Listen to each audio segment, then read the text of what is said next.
I'm going to call this kind of scribbles on video, just to show how avant-garde we could be. Video scribbles, here we go. Number one, Paul Dolan.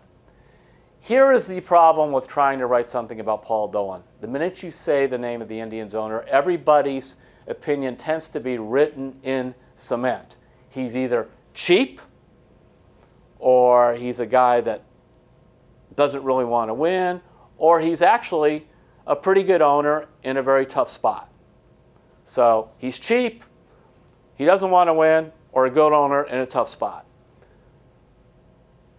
So I could stand here and tell you that in the last 6 years, the Indians have had 6 consecutive winning records. And over that span, they have the best record in the American League. I could tell you they went to the playoffs 4 times. I could tell you they went to the World Series in 2016. And here, by the way, is what has really hurt Dolan's reputation over the years. When the Indians were up 3-1 on the Cubs, they didn't close the deal.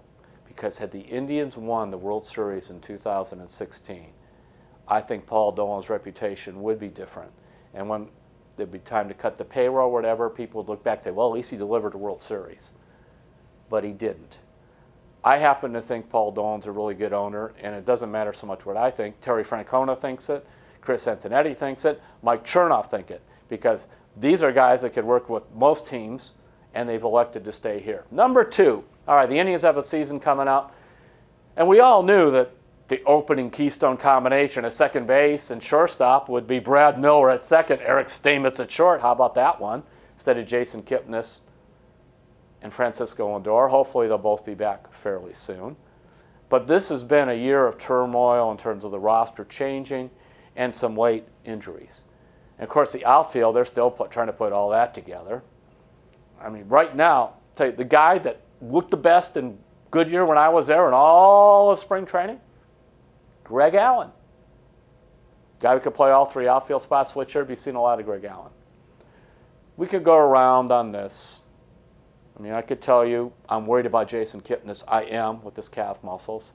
I could tell you that, you know, Francisco-Lindor, I hope they're careful with him because calf muscles are tricky. If you remember, Lonnie Chisenhall for 2 years had these calf muscle problems. Last year, the Indians picked up Jason Donald at the end of the season. He also had a year plus of miseries with calf muscles because it seems like you feel better and then you go out and you play and they come back.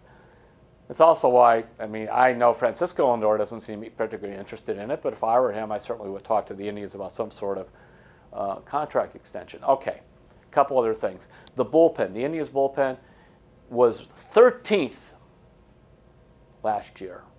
It ranked from number 1 in 2017 to number 13 in ERA in 18.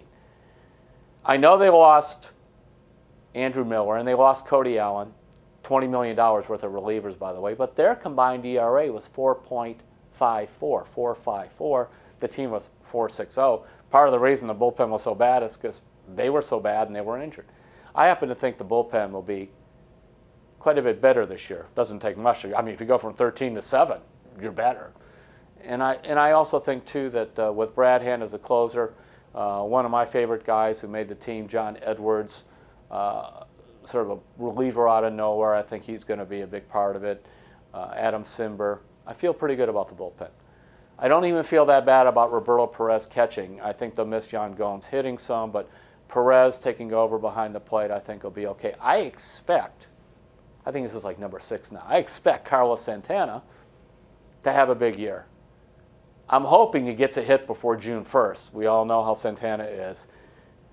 I'll tell you this, of course, he's playing in Arizona where the weather's warm, but he's pounding the ball the whole time.